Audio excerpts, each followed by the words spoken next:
जलगांव में सब्जी मंडी के पास खड़े एक मालवाहक वाहन ने विद्युत शॉर्ट सर्किट के कारण भीषण आग लग गई, जिससे वाहन पूरी तरह जलकर नष्ट हो गया। ये घटना 29 मार्च दोपहर करीब 2 बजे हुई। वाहन मालिक कैलाश धामने का करीब 11 लाख रुपए का नुकसान हुआ है।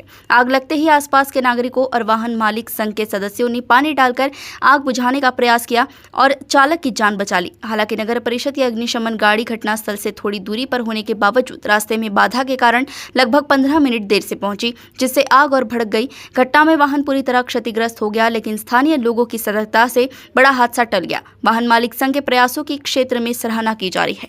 जलगांव जामोद से मनोज सरांसे की रिपोर्ट। शेडले भेटायला गेलो अंदर, तोपर्यंत इकडे आग लागली। काय झालं त्याच्यातून मग अफरातफरी गेले। किती वाजताची घटना आहे? 12:30-1 वाजता।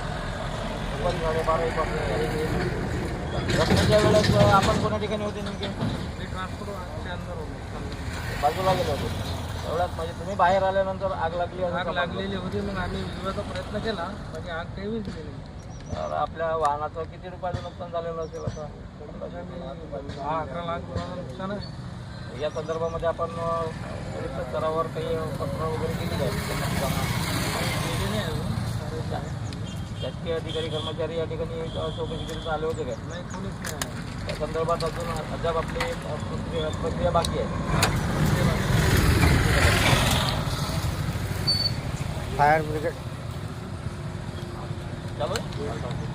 आता नगर परिषदच्या जळगाव जामोदच्या अंतरावर आता इथं जी घटना घडते, त्या घटनेच्या अंतरावरच असं माहिती आहे की इथं फायर ब्रिगेड होतं, आणि फायर ब्रिगेडचं जे वाहन आहे ते वाहन कधी आणि कशा पद्धतीनं पोहोचलो, किती वेळात पोहोचलो? इथून फक्त हाकेच्या अंतरावर फायर ब्रिगेडचं स्टेशन आहे।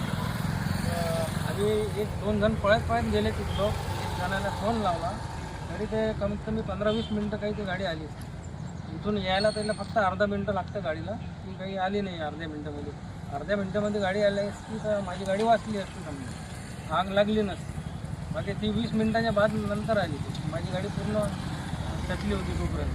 म्हणजे आपल्या गाडीचं जे नुकसान झालं 10-12 लाख रुपयाचं जे नुकसान झालेलं आहे, या नुकसानाचं जे हे आहे ते नगर परिषदेचे वाहन वेळेवर नाही, वाहन न आल्यामुळे हे झालेलं आहे, असं आपलं मत आहे? हो, तसंच मत आहे। ठीक आहे, वेळेवर नाही।